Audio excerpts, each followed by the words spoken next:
Hello everyone, welcome to our channel Universal Laws।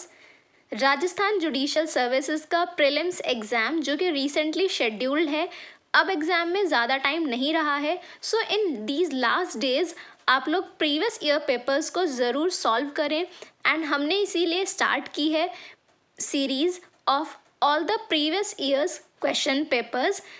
Previous video में हमने 2014 का जो प्रीलिम्स का क्वेश्चन पेपर है उसको सॉल्व किया।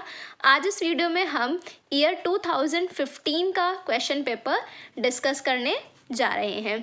अगर आपने प्रीवियस वीडियो नहीं देखा तो इस वीडियो के डिस्क्रिप्शन बॉक्स में प्रीवियस वीडियो का लिंक अवेलेबल है, प्लस हमारा टेलीग्राम चैनल है उसका लिंक इस वीडियो के डिस्क्रिप्शन बॉक्स में अवेलेबल है। टेलीग्राम ग्रुप पर वेरियस पीडीएफ नोट्स अवेलेबल हैं। ये क्वेश्चन पेपर्स की पीडीएफ भी हम वहाँ पर अपलोड कर चुके हैं एंड आंसर की वगैरह सब वहाँ पर अवेलेबल है। So do join the Telegram channel also. Start करते हैं question 1, that is which of the following is correct statement in so far as section 20 of code of civil procedure is concern. CPC का जो section 20 है, अगर उसको हम ध्यान में रखें तो उसके अकॉर्डिंग आपको बताना है कि जो यहाँ पर ये 4 स्टेटमेंट्स लिखी हैं इन सभी स्टेटमेंट्स में से क्या करेक्ट है। First one is the suit has to be instituted in the court of lowest grade competent to try it. ये जो बात है ये लिखी हुई है सेक्शन 15 ऑफ सीपीसी के अंदर। सेक्शन 20 में ये चीज़ नहीं लिखी, लेकिन क्वेश्चन आपसे पूछ रहा है सेक्शन 20 के रिस्पेक्ट में करेक्ट स्टेटमेंट बताएं। Second, the suit has to be instituted in the court with in the local limits of whose jurisdiction the defendant actually and voluntary reside, carries on business और personally work for gain. ये correct statement है as per section 20। Third is the suit has to be instituted in the court within the local limits of whose jurisdiction the cause of action wholly or in partly arise। ये बात भी सही है। सो आपका second and third ये दोनों options जो हैं वो करेक्ट हैं, लेकिन अगर आप यहाँ पर देखें तो fourth that is all of these are correct. So I think ये क्वेश्चन थोड़ा गलत तरह से फ्रेम किया गया है एंड ये क्वेश्चन बाद में डिलीट भी हो गया था। देखिए कई बार ऐसा होता है कि कुछ क्वेश्चंस जो हैं वो एग्ज़ाम में गलत होते हैं या उनके ऊपर जब स्टूडेंट्स ऑब्जेक्शंस रेज करते हैं तो क्वेश्चंस डिलीट हो जाते हैं। तो इसका जो आंसर है, आप अपने कॉन्सेप्ट को केवल याद रखें कि आपको सेक्शन 20 पता होना चाहिए कि सीपीसी में सेक्शन 20 क्या है। Okay, so next question is in which of the following cases did the Supreme Court uphold the validity of Code of Civil Procedure Amendments 1999 and 2002 के अंदर सीपीसी में कुछ अमेंडमेंट्स हुए, उन अमेंडमेंट्स को वैलिडिटी दी गई किस केस लॉ के अंदर? Delhi high court versus union of India, Allahabad high court bar association versus union of India, या फिर सलम एडवोकेट बार एसोसिएशन, या Punjab and high court bar association. So correct answer is third, that is Salim Advocate Bar Association versus Union of India. Third question, an appeal under Order 43 of CPC। देखिए CPC में जब हम Order 43 पढ़ते हैं तो वहाँ पर एक प्रॉपर हमें लिस्ट देखने को मिलती है about certain type of orders जो कि अपीलेबल हैं। तो यहाँ पर आपको क्या करना है, इन 4 पॉइंट्स में से आपको देख करके बताना है कि ऑर्डर 43 की लिस्ट में क्या फॉल करता है, यानी कि कौन सा ऐसा ऑर्डर है जिसके अगेंस्ट आप अपील कर सकते हैं। Order 7, rule 11 rejecting the plaint. इतना पढ़ते ही आपको याद आ जाना चाहिए कि order 7 rule 11 that is rejection of plaint is what is a decree as per the provision of section 2 clause 2 of CPC. तो इसीलिए ये इसका आंसर नहीं होगा क्योंकि यहाँ पर हमसे ऑर्डर के बारे में पूछा जा रहा है। Next order 22 rule 9 refusal to set aside the abatement, क्या ये वहाँ पर ऑर्डर 43 के लिस्ट में है या नहीं। Third is order 8 rule 1 not permitting the defendant to present WS, और order 14 rule 5। So correct answer of this question is option number third, that is order 8 rule 1 जो है वो वहाँ पर मैंशनड है। नेक्स्ट क्वेश्चन स्टेटमेंट का question है। Statement A, where the access and use of light और air and to any building has been peaceably injured, अगर कोई पर्सन पीसफुली किसी पर्टिकुलर बिल्डिंग के ऊपर लैंड को, एयर को पीसफुल मैनर में इंजॉय कर रहा है for a period of 20 years या उससे ज़्यादा के लिए, तो उस पर्सन का राइट हो जाता है उस पर्टिकुलर लाइट और एयर को यूज़ करने का। Second statement is a right to free passage of light or air to an open space of ground cannot be acquired by prescription। Second statement ये कहती है, तो आपको यहाँ पर बताना है कि कौन से स्टेटमेंट्स यहाँ पर करेक्ट है, whether A is correct, B is correct या दोनों स्टेटमेंट्स करेक्ट हैं। So option third is correct, that is both the statements are correct. दोनों स्टेटमेंट्स में जो बातें कही गई दोनों ही सही है। Next question 5, which of the following statements is correct. यहाँ पर भी आपको बताना है कि कौन से स्टेटमेंट करेक्ट है। यहाँ पर 4 स्टेटमेंट्स लिखी गई हैं एंड आपको बताना है कि which one is correct. So first one is in a suit for specific performance of contract for transfer of immovable property. किसी इमूवेबल प्रॉपर्टी के ट्रांसफर के लिए जब कोई स्पेसिफिक परफॉर्मेंस का सूट फाइल किया जाता है, then the court can not grant partition और सेपरेट पोजेशन ऑफ प्रॉपर्टी। क्या ये बात सही है? इस तरह से आप क्या करें, हर एक स्टेटमेंट को पढ़ें और फिर सोचें कि क्या वो सही है या नहीं। Next is in a suit for specific performance of contract for transfer of immovable property the plaintiff can not alternatively ask for refund of earnest money. क्या प्लेंटिफ जो है वो रिफंड ऑफ अर्नेस्ट मनी नहीं मांग सकता? Next is the court while refusing to grant a specific performance of contract cannot grant refund of earnest money unless it has been specifically claimed। जब तक कि refund of money को specifically claim ना किया जाए तब तक कोर्ट इस तरह का रिलीफ नहीं देगा। या फिर ये चारों स्टेटमेंट्स करेक्ट हैं। सो यहाँ पर आपका करेक्ट आंसर होगा option number third, that is केवल थर्ड स्टेटमेंट आपकी ट्रू है, करेक्ट है। Next question number 6, that is regarding registration. Registration act जो है वो अब आपका एज पर नोटिफिकेशन उसके सिलेबस में नहीं है, स्टिल यहाँ पर आपका आंसर सेकंड होगा। Next question 7, that is in which of the following mortgages the mortgagor is required to deliver possession of mortgaged property to the mortgagee. किस तरह की मॉर्गेज होती है वो जिसके अंदर मॉर्गेजर को पोजेशन भी डिलीवर करना होता है? So correct answer is usufructuary mortgage.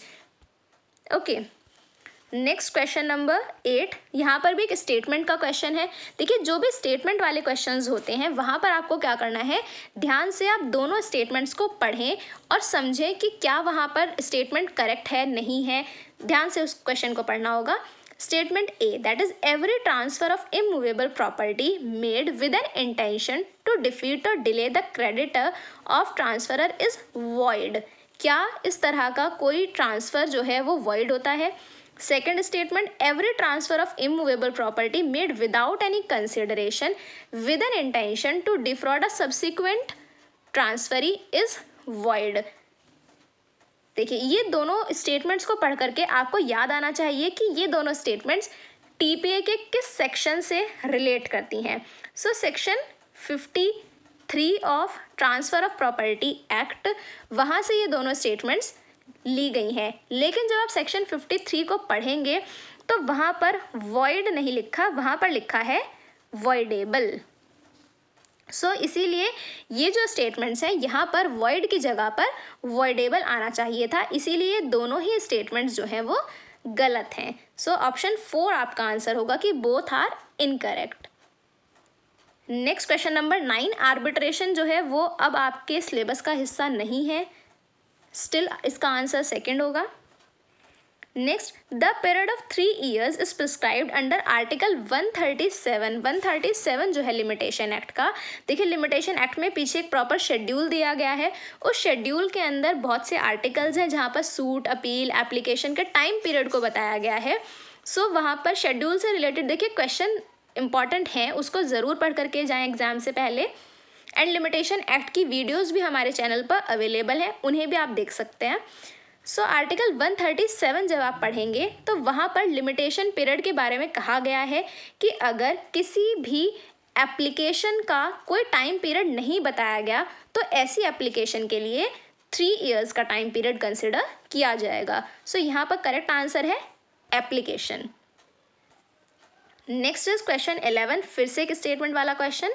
In computing the period of limitation for any appeal the day from which such period is to be reckoned shall be included. Okay, अब सोचें कि क्या ये पहले आपको याद आना चाहिए कि ये जो स्टेटमेंट लिखी है ये किस सेक्शन से रिलेटेड है एंड क्या ये स्टेटमेंट सही है या नहीं। Next is in computing the period of limitation for any appeal the day on which judgment was pronounced, जिस दिन वो जजमेंट प्रोनाउंस किया गया एंड जितना टाइम लिया गया for obtaining the copy of decree, ये सब टाइम को एक्सक्लूड कर दिया जाता है। क्या ये दोनों स्टेटमेंट्स सही हैं? तो ये दोनों जो स्टेटमेंट्स हैं ये रिलेटेड है विद सेक्शन 12। सेक्शन 12 जो है आपका लिमिटेशन एक्ट का, उसको जब आप पढ़ेंगे तो वहाँ से ये दोनों स्टेटमेंट्स ली गई हैं। लेकिन जो यहाँ पर स्टेटमेंट 1 है, यहाँ इंक्लूडेड की जगह एक्सक्लूडेड वर्ड जो है वो यूज़ होना चाहिए था। सो इसीलिए ये गलत है स्टेटमेंट ए, लेकिन स्टेटमेंट बी जो है वो करेक्ट है। Next question number 12। Question number 12 जो है वो भी अब आपके सिलेबस का पार्ट नहीं है। लीगल सर्विस अथॉरिटीज़ एक्ट जो है ये अब आपका सिलेबस में नहीं है। 13, 14, 15 एंड 16 ये तीनों क्वेश्चन, ये सभी क्वेश्चंस जो हैं वो आपके सिलेबस में अब नहीं है। हिंदू लॉ जो है वो भी नोटिफिकेशन के अकॉर्डिंग सिलेबस का पार्ट नहीं है। ओके, सो क्वेश्चन 17 पर हम आते हैं। As per section 2Q of the protection of women from domestic violence act 2005 respondent means and includes. जो 2Q के अंदर रेस्पोंडेंट की डेफिनेशन दी गई है उसमें क्या क्या इंक्लूडेड है ये आपको बताना है। So first is any person who is in a domestic relationship with the aggrieved person and जिसके against the aggrieved person has sought any relief. Next is any male partner when the aggrieved is female living in a relationship with him in the nature of marriage. तो क्या वो male partner भी respondent की definition में include होता है? Third is the female relative of the husband of aggrieved wife seeking their removal from the shared household. या fourth is none of these. So आपको याद होना चाहिए कि 2Q में जो है वो क्या डेफिनेशन दी गई है। So as per that definition आपका करेक्ट आंसर होगा option number 2। Next, as per section 3 of Rajasthan rent control act 2001, इसके अकॉर्डिंग आपको बताना है कि जो चैप्टर 2 है और चैप्टर 3 है राजस्थान रेंट कंट्रोल एक्ट का वो किसके ऊपर अप्लाई नहीं होता। तो यहाँ पर आपका करेक्ट आंसर होगा ऑप्शन नंबर 4, दैट इज़ वो अप्लाई नहीं होता ऐसे प्रेमिसेस के ऊपर जो कि गवर्नमेंट कंपनीज़ हैं as defined under the companies act 1956 के अंदर, जो कि गवर्नमेंट कंपनीज हैं उनके ऊपर ये एक्ट अप्लाई नहीं होता। अब इसके बाद जो है आपका क्वेश्चन 19 से ये सभी क्वेश्चंस आपके सिलेबस का पार्ट नहीं है क्योंकि क्वेश्चन 19 जो है आपका वो पूछा गया है about Rajasthan tenancy act, Rajasthan land revenue act 1956, ये सब आपके सिलेबस में अब नहीं है। सो क्वेश्चन नंबर 28 पर आते हैं directly. Yes, 2 parties entered into a contract. They later realized that the law as they understood, कि उन्होंने जो लॉ के बारे में समझा as applicable was not in force in India. So ऐसा जो भी उनके बीच में कॉन्ट्रैक्ट किया गया उसका क्या इफेक्ट होगा। So correct answer is option number 2, that it is void.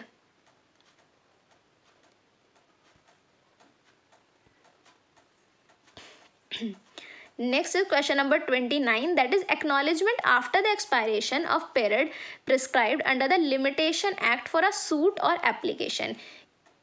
किसी भी पर्टिकुलर सूट और एप्लीकेशन का जो लिमिटेशन पीरियड है उसके बाद अगर कोई पर्सन एक्नॉलेजमेंट करता है सो उस एक्नॉलेजमेंट का क्या इफेक्ट होगा, whether it is of no effect कि क्या कोई भी फ़र्क नहीं पड़ेगा ऐसे एक्नॉलेजमेंट से, या फिर it gives rise to an independent contract, क्या इस तरह के एक्नॉलेजमेंट से एक अलग कॉन्ट्रैक्ट क्रिएट हो जाता है, या this is of great value या फिर नन ऑफ दीज। देखिए सेक्शन 18 जो है आपका लिमिटेशन एक्ट का, उसको अगर आप ध्यान से पढ़ें तो वहाँ पर लिखा हुआ है कि एक्नॉलेजमेंट जो है वो किया जाना चाहिए बिफोर द एक्सपायरेशन। यहाँ पर आफ्टर की जगह बिफोर होना चाहिए था कि before the expiration of the period of limitation. So अगर after the expiration of period of limitation कोई एक्नॉलेजमेंट किया जाता है then such acknowledgement is of no effect. Next question 30, time limit for disposal of petition filed under section 9 of Rajasthan rent control act 2001। Rajasthan rent control act के section 9 के according जो time limit वहाँ पर दी गई है वो आपको बतानी है कि with in the period of 240 days from the date of service of notice, या फिर with in the period of 12 months from the date of service of notice, with in a period of 6 months from the date of service of notice, या फिर कोई limitation period वहाँ पर prescribe ही नहीं की गई। सो यहाँ पर आपका करेक्ट आंसर होगा दैट इज ऑप्शन नंबर 1 कि with in a period of 240 days. Next question number 31, subject to contract between the partners a firm is dissolved. Partnership का एक क्वेश्चन है ये कि फर्म जो है वो डिसॉल्व हो जाती है कब, if the constituted for a fix time period. अगर फर्म एक फिक्स टाइम पीरियड के लिए की गई थी तो जब वो टाइम पीरियड खत्म हो जाएगा तो फर्म भी डिसॉल्व हो जाएगी। सही बात है। Second, if it is constituted to carry out one और मोर एडवेंचर और अंडरटेकिंग। यदि जो फर्म है वो किसी पर्टिकुलर काम को करने के लिए बनाई गई थी तो जैसे ही वो जो काम है या जिस पर्टिकुलर पर्पस के लिए वो बनाई गई थी, जैसे ही वो पर्पस कंप्लीट हो जाएगा वैसे ही फर्म डिसॉल्व हो जाएगी। या फिर by the death of a partner, partner के डेथ से भी फर्म डिसॉल्व हो जाती है। ये जो तीनों चीज़ें लिखी हैं ये सही लिखी हैं। Fourth option is all of the above.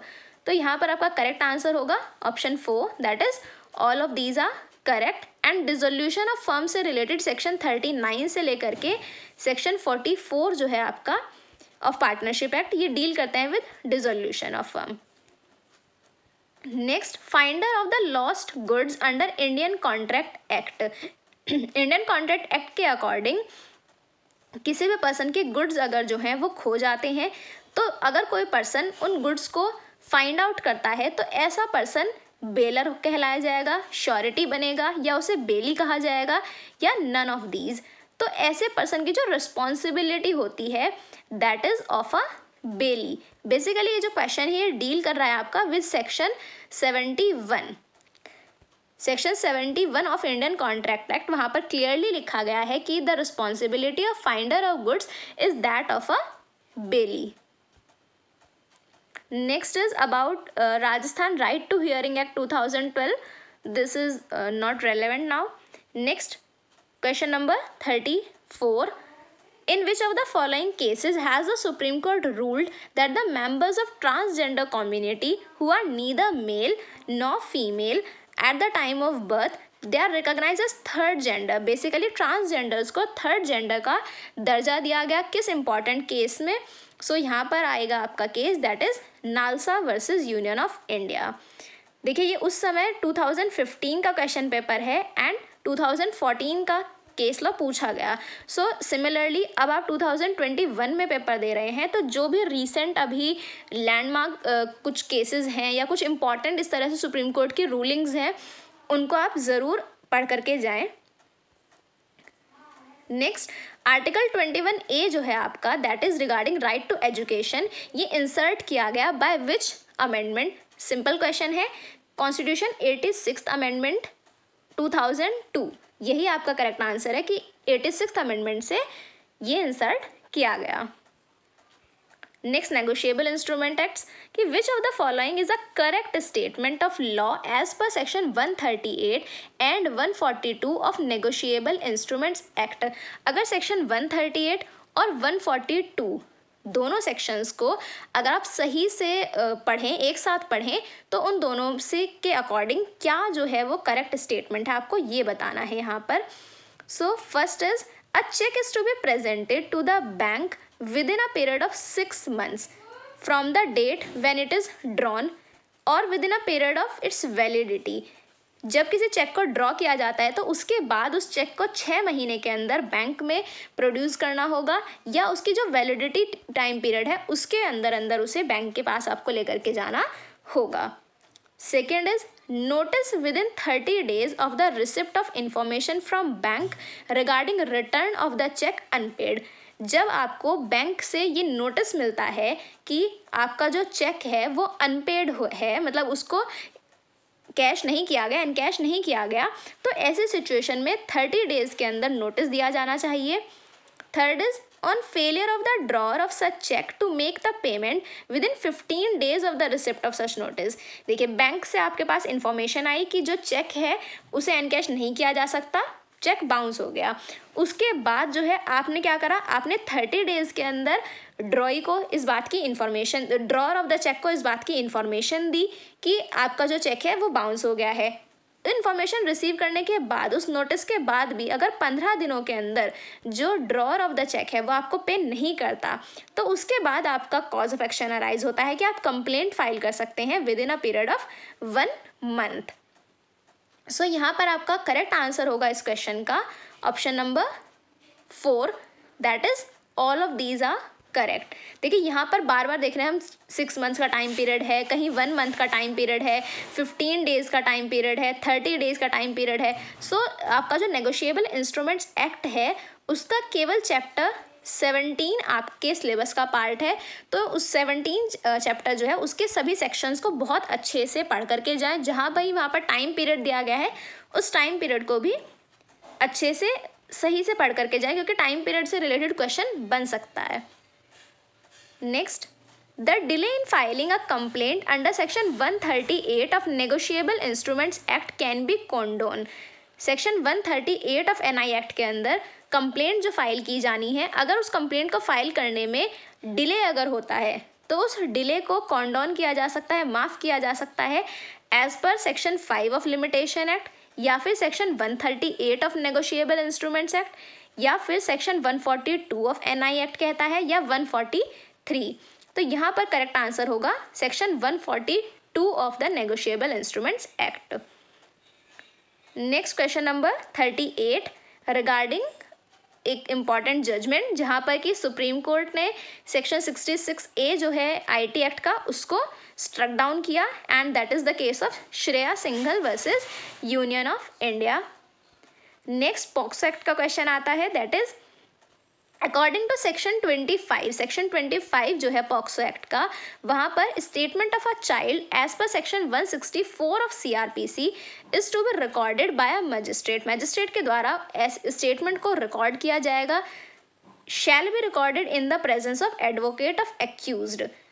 जो एक्यूज्ड का एडवोकेट है उसी की प्रेजेंस में वो स्टेटमेंट रिकॉर्ड की जाएगी।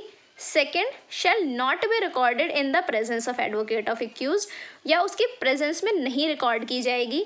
Shall be recorded in the present of investigation officer, या फिर shall be recorded in presence of that women police officer. तो सेक्शन 25 जो है वो आपको सही से ध्यान में होना चाहिए।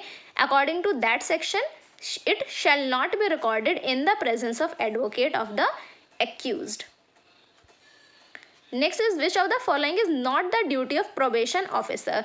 प्रोबेशन ऑफिसर की ड्यूटी नहीं है। क्या नहीं है, याद रखें, नॉट पूछा गया है। To supervise probationers place under his supervision and where necessary endeavour to find them suitable employment. क्या ये ड्यूटी है? सही लिखा है, ये ड्यूटी है। ठीक है, आपको फाइंड करना क्या ड्यूटी नहीं है। इस तरह के क्वेश्चंस को ध्यान से पढ़ा करें जहाँ पर नॉट लिखा हो, ट्रू, अनट्रू इस तरह से लिखा हो। Second is to advise and assist offenders in the payment of compensation or cost ordered by the court. Third is to inquire into circumstances or home surroundings of any person who is accused of any offense। उसकी surroundings वगैरह के बारे में information collect करना। Fourth is to arrange for lodgings and boardings of probationers।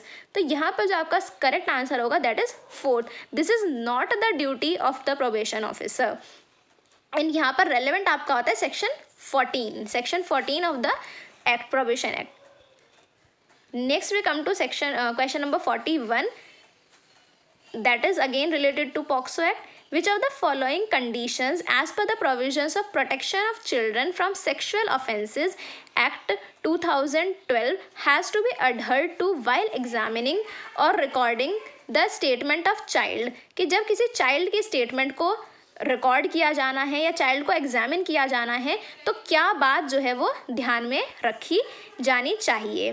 तो यहाँ पर जो ये 4 ऑप्शंस दिए गए हैं आपको बताना है कि इन सभी में से क्या ऐसी बात है जो कि एग्जामिन करते समय, चाइल्ड को एग्जामिन करते समय ध्यान में रखी जानी चाहिए। सो first one is the statement of child shall be recorded at the residence of child, या तो उसके रेजिडेंस पर किया जाएगा या फिर ऐसे प्लेस पर जहाँ कहीं वो एक्चुअली रिसाइड कर रहा है। Second, as far as practicable जो स्टेटमेंट है it should be recorded by the women police officer ही उसे रिकॉर्ड करेगी, जो कि सब इंस्पेक्टर के रैंक से बिलो नहीं होनी चाहिए।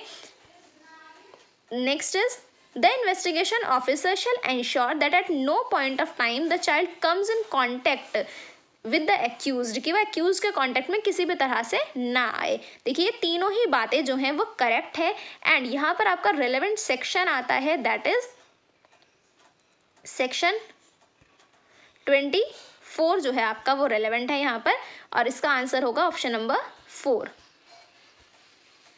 Next we come to question 42।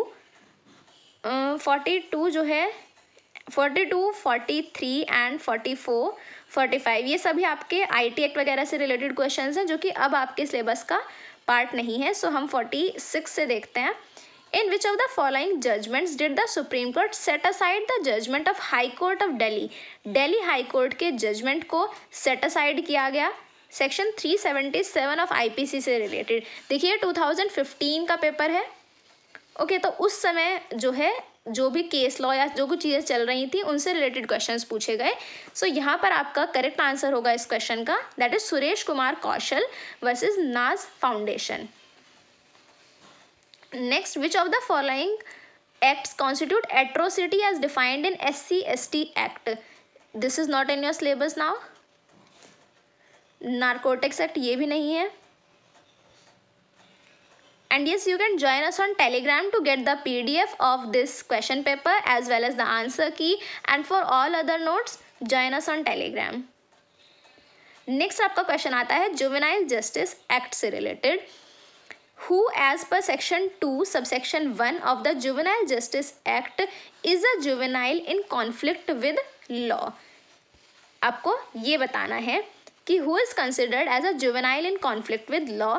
यहाँ पर 4 ऑप्शंस दिए गए हैं। First one is a juvenile who is alleged to have committed an offence and has not completed the age of 18 years, जिसने 18 years की एज कंप्लीट नहीं की। Next, a juvenile who is alleged to have committed an offence and has not completed 12 years of age on the date of commission of offence. Third, a juvenile who is alleged to have committed an offence and has not completed 16 years of age. Fourth is a juvenile who is alleged to have committed an offence and has not completed 14 years of age. Basically जो चारों options हैं इसमें केवल जो age का duration है वही अलग है। यहाँ पर 18 years लिखा है, नेक्स्ट ऑप्शन में 12 ईयर्स, 16 ईयर्स या 14 ईयर्स। तो आपको केवल यहाँ पर एज का जो टाइम पीरियड है वो पता होना चाहिए, तो दैट इज 18 ईयर्स। आपका करेक्ट आंसर होगा option number A1 that is 18 years. Which of the following statements is not correct? यहाँ पर आपको बताना है कि जो स्टेटमेंट्स लिखी गई हैं इसमें से करेक्ट नहीं है। क्या करेक्ट नहीं है? तो फर्स्ट वन इज वन और more juvenile justice boards shall be constituted by the state government for every district. हर एक डिस्ट्रिक्ट के लिए एक या एक से ज़्यादा जुवेनाइल जस्टिस बोर्ड बनाए जाएंगे स्टेट गवर्नमेंट के द्वारा। ये एकदम सही है। आपको बताना है कि क्या सही नहीं है, नॉट करेक्ट बताना है। So second is each juvenile justice board shell consist of metropolitan magistrate और जुडिशल मजिस्ट्रेट वहाँ पर होगा, 2 सोशल वर्कर्स भी होंगे, of whom at least one shall be a women, जिसमें से एक जो है वो वुमेन होनी चाहिए। Third is the order pass by juvenile justice board. Juvenile justice board ने अगर कोई भी ऑर्डर पास करा in the absence of any member at any stage of proceedings it shall be invalid. क्या इस तरह का जजमेंट कंप्लीटली इनवैलिड होगा? Fourth is the power of juvenile justice board में ऑल्सो भी exercise by high court. High court के द्वारा भी ऐसी पावर एक्सरसाइज की जा सकती है। कोर्ट ऑफ सेशन के द्वारा भी ये पावर एक्सरसाइज की जा सकती है when ever the proceedings come before appeal, revision या अदरवाइज। सो इन सभी इस क्वेश्चन के लिए आपको सेक्शन 4 से लेकर के सेक्शन 6 जो है जुवेनाइल जस्टिस एक्ट के, उनको आप ध्यान से पढ़ें और उसका इस क्वेश्चन का जो करेक्ट आंसर है दैट इज ऑप्शन नंबर 3। ये जो स्टेटमेंट लिखी है ये गलत है, ठीक है। इस तरह के क्वेश्चन को ध्यान से करें क्योंकि यहाँ पर पूछा गया नॉट करेक्ट, तो option number 3 is not correct. Next, under section 32 of Indian evidence act, statements of a person who is dead और रेलेवेंट, अगर किसी व्यक्ति की डेथ हो जाती है उसके बाद उसका जो स्टेटमेंट है, मतलब उसने बिफोर हिज डेथ जो भी स्टेटमेंट दिया, तो such statement is relevant under section 32 in the form of dying declaration if it is related to the cause of his own death, उसकी खुद की डेथ से रिलेटेड वो स्टेटमेंट होना चाहिए। नेक्स्ट, सेक्शन 136A जो है आपका CRPC का, provides for grant of bail to the accused during the pendency of trial if he has undergone the detention of 1/4 period of imprisonment as specified, या undergone detention for 1/3 period of imprisonment as specified, या फिर he has undergone 1/2 period of imprisonment। देखिए यहाँ पर जो section है गलत लिखा हुआ है, 136A नहीं होगा ये आपका होगा 436A of CRPC। Okay, so CRPC में जो 436A है जो कि प्रोविजन करता है about the granting of bail to a person who has undergone 1/2 of the period of imprisonment, अगर उसने बिता दिया है। Next, facts which the not in issue but are so connected with the fact in issue as to form the part of same transaction. देखिए पूरी जो language है ये सेक्शन 6 से रिलेटेड है, section 6 of Indian evidence act, जहाँ पर कि हम रेस जस्टिस के बारे में पढ़ते हैं। सो यहाँ पर आपका करेक्ट आंसर होगा option number 2, that is such facts are relevant. Which of the following statements as per the provision of Indian evidence act is not correct, क्या करेक्ट नहीं है। First one, facts which are inconsistent with any fact in issue shall not be relevant, इस तरह के facts relevant ही नहीं होंगे। Second, facts not otherwise relevant are relevant if they by themselves or in connection with other facts they make the existence or non-existence of the fact in issue relevant उसे बनाते हैं या probable और improbable बनाते हैं। Third is any fact is relevant which shows or which constitutes a motive, जो कि show करता है या किसी मोटिव को, प्रिपरेशन को दर्शाता है, रेलेवेंट होता है, ये सही है, ये भी सही है। Fourth is admissions are not conclusive proof but they operate as estoppel, एकदम सही बात लिखी है, तो यहाँ पर आपको बताना है which is not correct and option number 1 is not correct. और इस क्वेश्चन के लिए सेक्शन 11 जो है that of evidence act that is relevant है।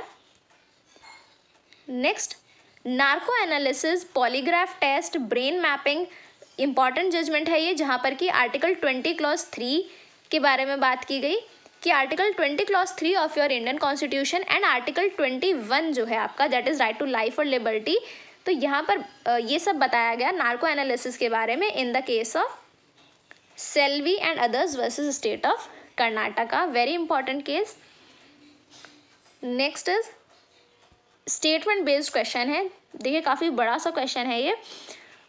सो whenever a court of session passes a sentence of death according to rule 102 of general rules criminal, this is not relevant now for your question paper because ये आपसे rules पूछे जा रहे हैं, general rules of criminal 1980, leave this question।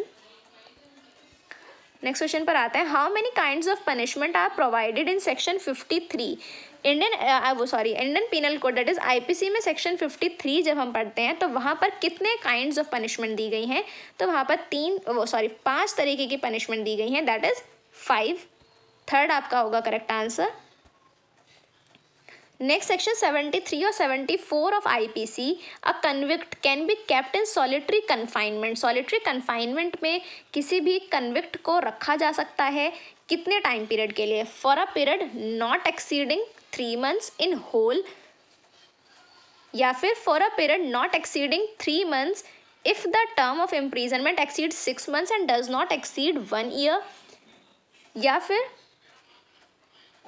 For a period not exceeding 3 months if the term of imprisonment exceeds 1 year, या solitary confinement in no case shall exceed 14 days at a time। एक बारी में 14 days से ज़्यादा का solitary confinement क्या नहीं दिया जा सकता।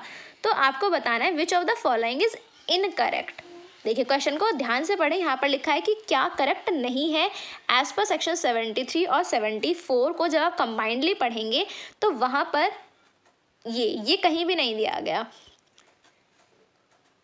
ओके, सो हम नेक्स्ट क्वेश्चन के ऊपर बढ़ते हैं, that is section question number 59। A knows Z to be behind a bush, B does not know it, A intending to cause और knowing it to be likely to cause Z's death induces B to fire at the bush. B को induce करता है वो कि तुम उधर की तरफ उस तरफ जो है वो फायर करो, B फायर कर देता है और Z की मृत्यु हो जाती है। तो यहाँ पर आपको बताना है A और B दोनों की क्या लायबिलिटी यहाँ पर बनती है। So first is A and B both will be guilty of committing offence punishable under 302 of IPC. क्या दोनों ने ही ऐसा ऑफेंस करा अंडर सेक्शन 302 ऑफ आईपीसी में, यानी कि मर्डर किया? Second, While A would be guilty of committing an offence under 302 of IPC, कि A ने तो जो है वो ऑफेंस करा अंडर 302, पर B ने करा 304 part 2, that is culpable homicide. Third is A would be guilty of committing offence punishable under 302 of IPC and B will be guilty of no offence, कि B ने तो कोई ऑफेंस नहीं करा बट A ने murder किया। Fourth is A and B दोनों ने ही जो है वो ऑफेंस करा under 304, that is culpable homicide part 1। तो यहाँ पर जो आपका करेक्ट आंसर होगा दैट इज ऑप्शन नंबर 3, क्योंकि देखिए यहाँ पर क्लियरली क्वेश्चन में मेंशन किया गया है कि A इंटेंडिंग टू कॉज और knowing it to be likely to cause Z death. A की तो इंटेंशन थी Z की डेथ कॉज करने की और वो B को इंड्यूस भी करता है, लेकिन B does not no, B को इस बारे में कुछ भी नहीं पता, इसीलिए क्योंकि B की नॉलेज में नहीं है तो B will be guilty of no offence. So आपका करेक्ट आंसर यहाँ पर 3rd होगा। Next, A is in house which is on fire with Z a child, people below hold a blanket, hold करते हैं A को ऊपर से, A जो है ऊपर से चाइल्ड को ड्रॉप आउट करता है, नीचे से लोग पकड़ने की कोशिश करते हैं। ये जो पूरी आपकी इलस्ट्रेशन है ये क्लियरली मेंशन्ड है इन योर बैरेट। बैरेट में जब आप देखेंगे सेक्शन 92 उसका जो इलस्ट्रेशन D है वो आपका सेम यही इलस्ट्रेशन है। सो यहाँ पर जो आपका आंसर होगा that is option number 4, that A has not committed any offence, he will be exempted. Next, which of the following is a correct statement of law as per section 82-83 of CRPC? CRPC में 82-83 that is उसके बारे में आपसे पूछा जा रहा है कि क्या करेक्ट स्टेटमेंट है। So first one is court में order attachment of property belonging to accused before declaring him a proclaimed person. Court अगर चाहे तो प्रोक्लेमेशन से पहले ही उसकी प्रॉपर्टी को अटैच कर सकता है। Next, the court may order attachment of property of a person after the publication of written proclamation. Section 82 के अंदर प्रोक्लेमेशन इशू करने के बाद कोर्ट अगर चाहे तो प्रॉपर्टी भी अटैच कर सकता है ऑन दिस ग्राउंड कि after proclamation the person is not appearing before the court.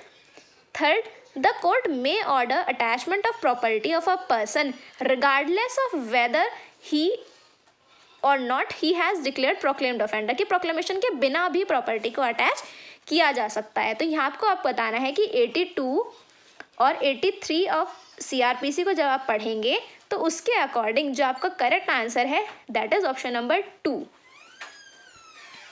Next question आपका दैट इज क्वेश्चन 62 पर हम आते हैं। विच of the following irregularities of a magistrate not empowered by law to do so vitiate the proceedings. For this question, refer to section 460 and 461 of CRPC, that is irregularities which vitiate the proceedings and which do not vitiate the proceedings. तो उस section, उन sections के according correct answer आपका यहाँ पर third होगा. Next, which of the following irregularities of a magistrate not empowered by law to do so does not vitiate the proceedings. ये भी देखिए वहीं से रिलेटेड क्वेश्चन है कि which आपको बताना है which does not vitiate the proceedings, कि proceedings जो है वो vitiate नहीं होंगी इस तरह की irregularity से. Calling of record to exercise the power of revision under 397 या taking cognizance under 191A और B डिसीजन ऑफ अपील या फिर रिवीजन. तो यहाँ पर आपका करेक्ट आंसर होगा ऑप्शन नंबर 2. जब आप लिस्ट चेकआउट करेंगे 460 और 461 की तो वहाँ पर क्लियरली आपको ये मेंशन मिलेगा. Next, which of the following offences is a cognizable, non bailable and non compoundable. आपको बताना है कि इन सभी ऑफेंसेस में से कौन सा ऐसा ऑफेंस है जो कि कॉग्निजेबल है, नॉन बेलेबल है, नॉन कंपाउंडेबल नेचर का ऑफेंस है. सो यहाँ पर आपका करेक्ट आंसर होगा option number 2 is your correct answer, that is attempt to murder punishable under 307 of IPC. And for this refer to section 320. आप वहाँ देख सकते हैं या फिर शेड्यूल ऑफ CRPC को चेकआउट करें, वहाँ पर भी आपको पता चल जाएगा कि कॉग्निजेबल है, नॉन बेलेबल है, कंपाउंडेबल और नॉन कंपाउंडेबल के लिए सेक्शन 320 जो है CRPC का, वहाँ पर एक लिस्ट मिलती है कि the offences which are compoundable, और जो कहीं वहाँ पर ऑफेंस मेंशन नहीं है तो that is non compoundable. Next, which of the following provisions of IPC defines culpable homicide. Culpable homicide की डेफिनेशन दी गई है अंडर विच सेक्शन, 302, 300, 301 या फिर 299. Easy question, 299. Next is statement of N accused can be recorded on oath. Oath पर accused की statement को record किया जा सकता है. कब किया जा सकता है? This is not a correct statement of law. पहला तो आपको ये बता दिया कि ये जो स्टेटमेंट लिखी गई है कि ये करेक्ट ही नहीं है. कभी भी एक्यूज्ड की स्टेटमेंट को ओथ पर रिकॉर्ड नहीं किया जा सकता. सेकेंड, या फिर रिकॉर्ड किया जा सकता है अंडर सेक्शन 315 ऑफ CRPC. जब हम सेक्शन 315 पढ़ते हैं उसके अंदर ये प्रोविजन है कि एक्यूज की स्टेटमेंट को ओथ पर रिकॉर्ड किया जा सकता है. या फिर अंडर सेक्शन 313 ऑफ CRPC या 391 ऑफ CRPC के अंतर्गत. तो यहाँ पर आपका करेक्ट आंसर होगा option number 2, that is 315 of CRPC बताता है कि N accused person can be a witness in his defence. And ऐसी सिचुएशन में एक्यूज की जो स्टेटमेंट है उसको ओथ पर रिकॉर्ड किया जा सकता है. Next question is according to which of the following is a correct statement according to law. आपको बताना है क्या स्टेटमेंट जो है यहाँ पर करेक्ट है. An accomplice shall be a competent witness against an accused person. क्या ये सही लिखा है? Second, leading questions may be asked in cross examination में लीडिंग क्वेश्चंस पूछे जा सकते हैं. Third, the court may permit a party to call a witness, और उससे कोई भी क्वेश्चंस पूछे जा सकते हैं which might be put in cross examination by the adverse party. क्या ये सही लिखा हुआ है? सो ये तीनों ही स्टेटमेंट्स जो हैं वो आपकी एकदम करेक्ट हैं. आंसर होगा option number 4, that is all of these are correct. Next, burden of proof की जब हम बात करते हैं under section 101 of evidence act, तो 101 ऑफ एविडेंस एक्ट के अंदर जो बर्डन ऑफ प्रूफ है क्या वो गोज ऑन शिफ्टिंग या फिर इट नेवर शिफ्ट्स या फिर इट मे शिफ्ट या बोथ 1 और 3 दोनों ही ये करेक्ट हैं. तो यहाँ पर आपका करेक्ट आंसर होगा 101 में जो बर्डन ऑफ प्रूफ है इट नेवर शिफ्ट्स. देखिए याद रखें ये क्वेश्चन काफ़ी बार पूछा जाता है. 101 ऑफ एविडेंस एक्ट एंड 102. 101 में जो एविडेंस एक्ट में बर्डन ऑफ प्रूफ है इट नेवर शिफ्ट्स, और जो 102 के अंदर बर्डन ऑफ प्रूफ है इट कीप्स ऑन शिफ्टिंग. जैसे जैसे ट्रायल प्रोसीड होगा तो 102 में जो बर्डन ऑफ प्रूफ है it keeps on shifting. Next section 69 बताता है that is proceedings under section 145 of CRPC are initiated by the executive magistrate जो है इस तरह की प्रोसीडिंग्स को इनिशिएट करता है ऑन द रिपोर्ट ऑफ हुम, किसकी रिपोर्ट पर। तो यहाँ पर आपका करेक्ट आंसर होगा option number 2, that is on the report of police officer. Next case law based question है, in which of the following judgements has the supreme court held that only those courts, केवल वो न्यायालय within whose local limits, जो ड्रॉई का bank है वो situated है, केवल उन्हीं का ज्यूरिसडिक्शन रहेगा। ये बात जो है वो कोर्ट ने कही in the case of Dashrath Roop Singh Rathore versus state of Maharashtra and another. सो यहाँ पर 70 क्वेश्चंस जो हैं जो कि लॉ से रिलेटेड थे वो हमने डिस्कस किए। देखिए आपका जो पेपर है उसका पैटर्न यही रहेगा 70:30। 70 आपके क्वेश्चंस होंगे लॉ से रिलेटेड प्योरली एंड 30 आपके क्वेश्चंस होंगे अबाउट इंग्लिश एंड हिंदी आपसे पूछी जाती है बेसिक लेवल की। सो हमने 70 लॉ के क्वेश्चंस डिस्कस किए, अब हम हिंदी और इंग्लिश के क्वेश्चंस भी डिस्कस कर लेते हैं। सो 71 दैट इज दो या अधिक शब्दों के परस्पर संबंध बताने वाले शब्दों अथवा प्रत्ययों का लोप होने पर दो या अधिक शब्दों में से जो स्वतंत्र शब्द बनता है, जो भी इस तरह से नया शब्द बनेगा वो क्या कहलाया जाएगा, दैट इज समास। इस पूरे काम को जो भी ये है, ये पूरे डेफिनेशन ये है समास। नेक्स्ट, हाय अब मैं क्या करूं किस प्रकार का अव्यय है। ये जो लाइन लिखी है ये क्या है, क्या ये क्रिया विशेषण है, क्या ये संबंध सूचक है, किसी को संबोधित कर रहे हैं, या समुच्चय बोधक है, या ये विस्मयादि बोधक है। तो इसका जो करेक्ट आंसर होगा दैट इज 4, दिस इज विस्मयादि बोधक, क्योंकि एक तरह से यहाँ पर एक्सक्लेमेशन मार्क से भी आप देख सकते हैं कि ये विस्मयादि बोधक है। 73 क्रिया के उस रूपांतरण को जिससे क्रिया के व्यापार का समय तथा उसकी पूर्ण अथवा अपूर्ण अवस्था का बोध होता है, जिससे हमें पता चलता है कि वो पूर्ण है, पूरी तरह से क्रिया है या फिर अपूर्ण क्रिया है, उसे कहा जाता है काल। नेक्स्ट, निम्न में से कौन सा शब्द चांदनी का समानार्थी नहीं है। चांदनी का समानार्थी, समानार्थी मतलब सेम जिनका मीनिंग हो, तो चांदनी का समान अर्थ नहीं है चंद्रिका या कौमुदी, ज्योत्सना या फिर कालत्र। तो यहाँ पर आपका करेक्ट आंसर होगा ऑप्शन 4 दैट इज कालत्र। नेक्स्ट, निम्न में से कौन सा विलोम युग्म सही है। कौन सा विलोम जो है यहाँ पर सही बताया गया है, निष्काम सकाम। विलोम युग्म का मतलब है कि ये विलोम शब्द दिए गए हैं, जैसे नाश विनाश, ये तो एकदम करेक्ट लग रहा है कि नाश और विनाश दोनों एक दूसरे के विलोम हैं। मितव्ययी और अल्पव्ययी, मितव्ययी जो बहुत ज़्यादा खर्च करता है, अल्पव्ययी जो कम खर्चा करता है, ये दोनों भी एकदम सही लग रहे हैं। निकट और सन्निकट, निकट मतलब पास और सन्निकट दूर है, तो यहाँ पर बताया गया है विलोम युग्म सही है, तो यहाँ पर करेक्ट आंसर होगा आपका निष्काम और सकाम। नेक्स्ट, मूल पत्र की प्रतिलिपि किसी विभाग को प्रेषित की जाती है, उसे क्या कहते हैं, उसे कहते हैं पृष्ठांकन। नेक्स्ट, घर की मुर्गी दाल बराबर, ये जो कहावत है ये आपने भी खुद सुनी होगी काफ़ी, तो इस कहावत का क्या मतलब है। दिस इज ईजियर क्वेश्चन कि अपने आदमी को कम महत्व देना। यदि कोई अपने पर्सनल रिलेटिव को, किसी को भी कोई कम महत्व देता है, अपने जाने पहचाने व्यक्ति को, तो उसे कहते हैं घर की मुर्गी दाल बराबर। नेक्स्ट, साध्वाचरण का शब्द का जो संधि विच्छेद है, देखिए संधि विच्छेद बहुत अच्छे से पढ़ करके जाएं। आपके देखिए कुछ हिंदी से रिलेटेड कुछ चीज़ें जो कि हमेशा पूछी जाती हैं पेपर में, एक तो संधि विच्छेद आपका पूछा जा रहा है और विलोम शब्द पूछे जाएंगे, पर्यायवाची रिलेटेड, या फिर कई बार पूछा जाता है कि स्पेलिंग जो है वो करेक्ट लिखी है या नहीं। तो ये सब चीज़ें थोड़ा देख करके जाएं एग्जाम से पहले। यहाँ पर आपको बताना है कि जो वर्ड लिखा है साध्वाचरण, इसका संधि विच्छेद क्या होगा। 4 ऑप्शंस दिए गए हैं, तो यहाँ पर आपका करेक्ट आंसर है 1 दैट इज साधु प्लस आचरण, और साधु में भी छोटे ऊ की मात्रा वाला। ओके, नेक्स्ट इज नीलोत्पलम में समास है।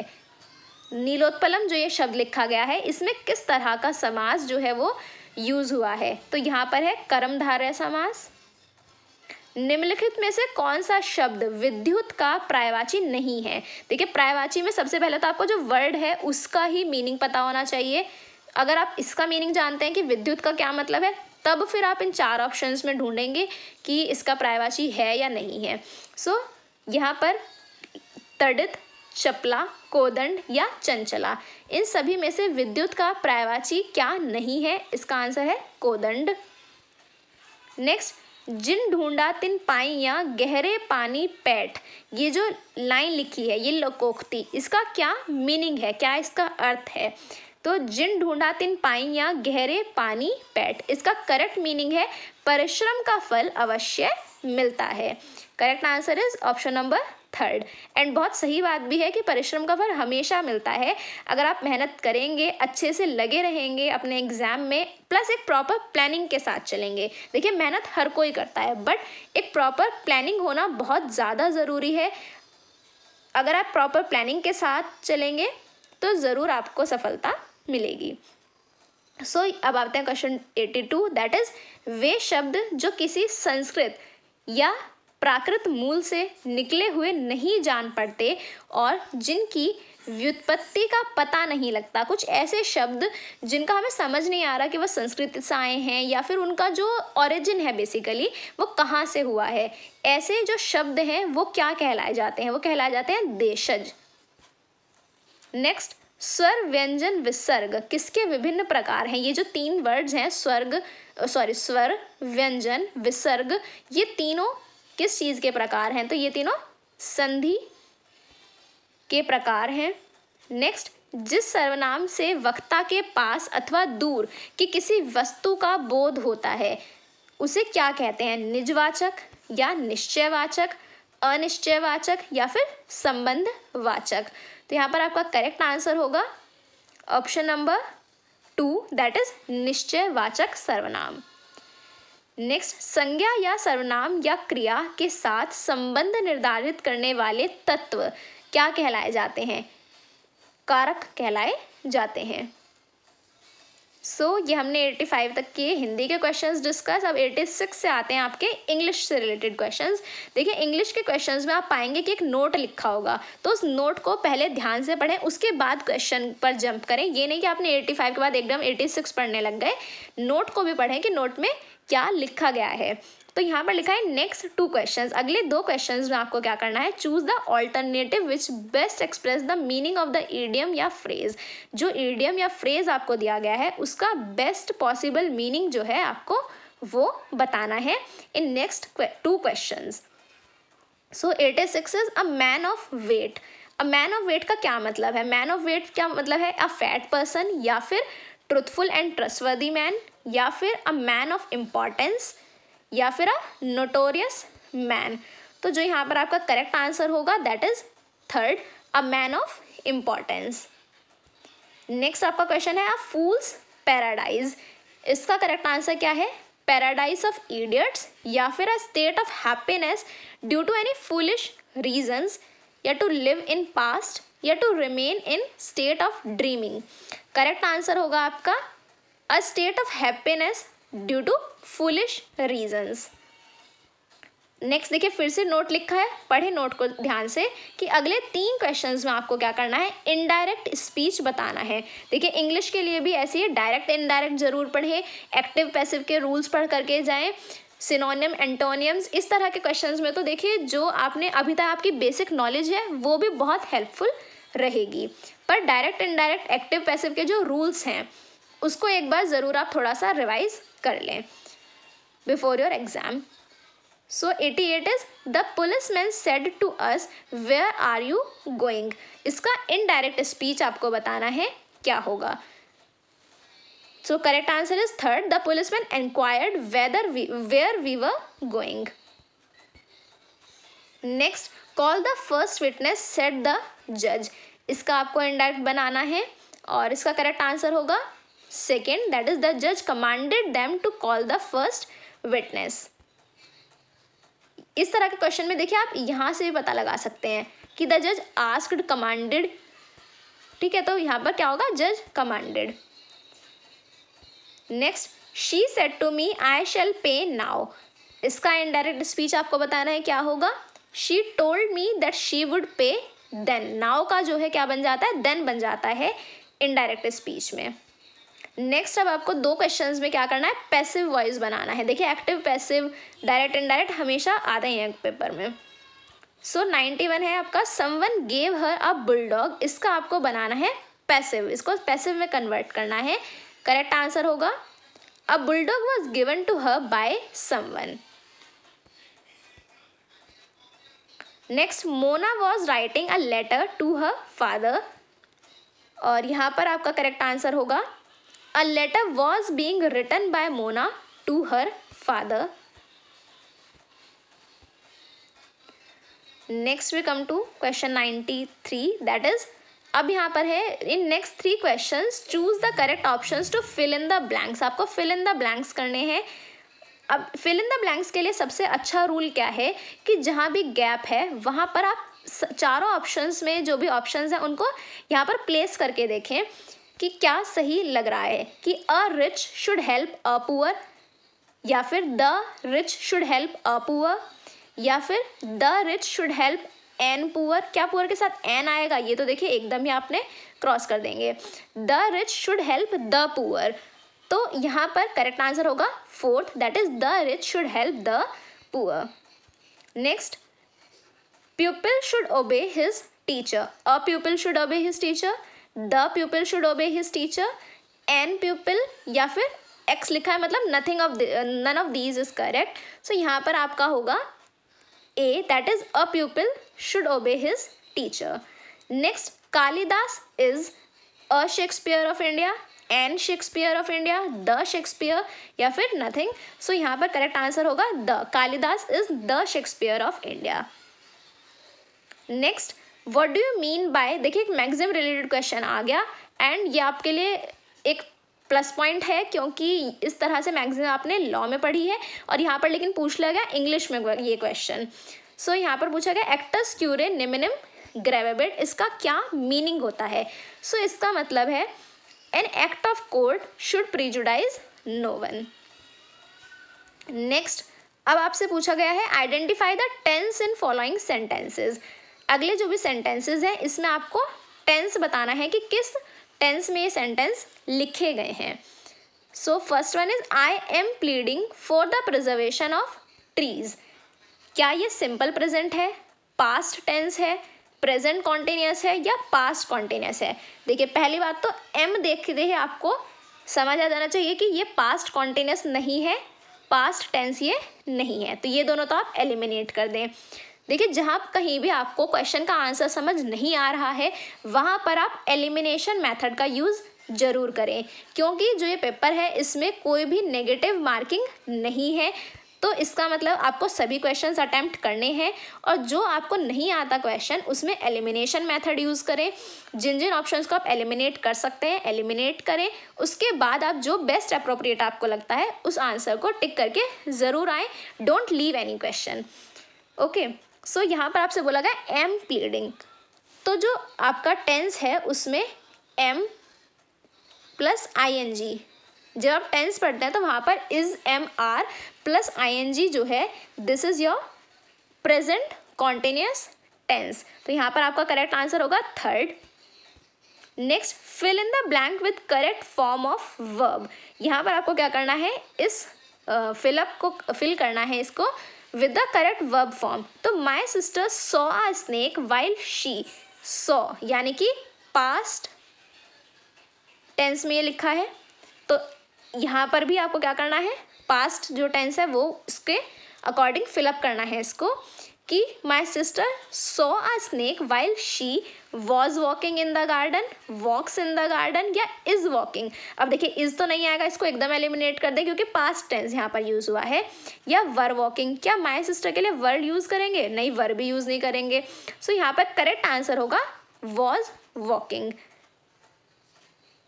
Next, pick up the correct synonym for the word. Synonym आपको बताना है that is which is similar in meaning.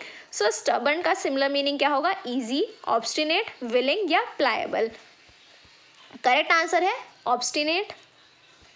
Next, choose the word which is opposite in meaning. यहाँ पर आपको एंटोनियम बताना है। आर्बिट्ररी का एंटोनियम क्या होगा? डिक्टेटोरियल, ऑटोक्रेटिक, हाई हैंडेड या मेथोडिकल।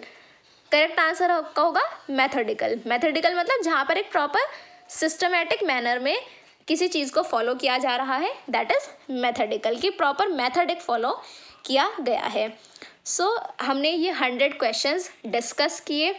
एंड अगर आपको ये वीडियो पसंद आया so please do share with your friends, do support our efforts, do subscribe our channel for more such videos. अगर आप चाहते हैं कि हम इस तरह से नेक्स्ट जो पेपर्स हैं उनको भी डिस्कस करें, अभी हमने 14 एंड 15 के पेपर को डिस्कस किया, आगे भी जो एग्जाम क्वेश्चन पेपर्स हैं प्रीलिम्स के, अगर आप चाहते हैं कि हम उनको भी डिस्कस करें, so do right this in comment section and do subscribe the channel, share it with your friends, do support us, stay tuned with us.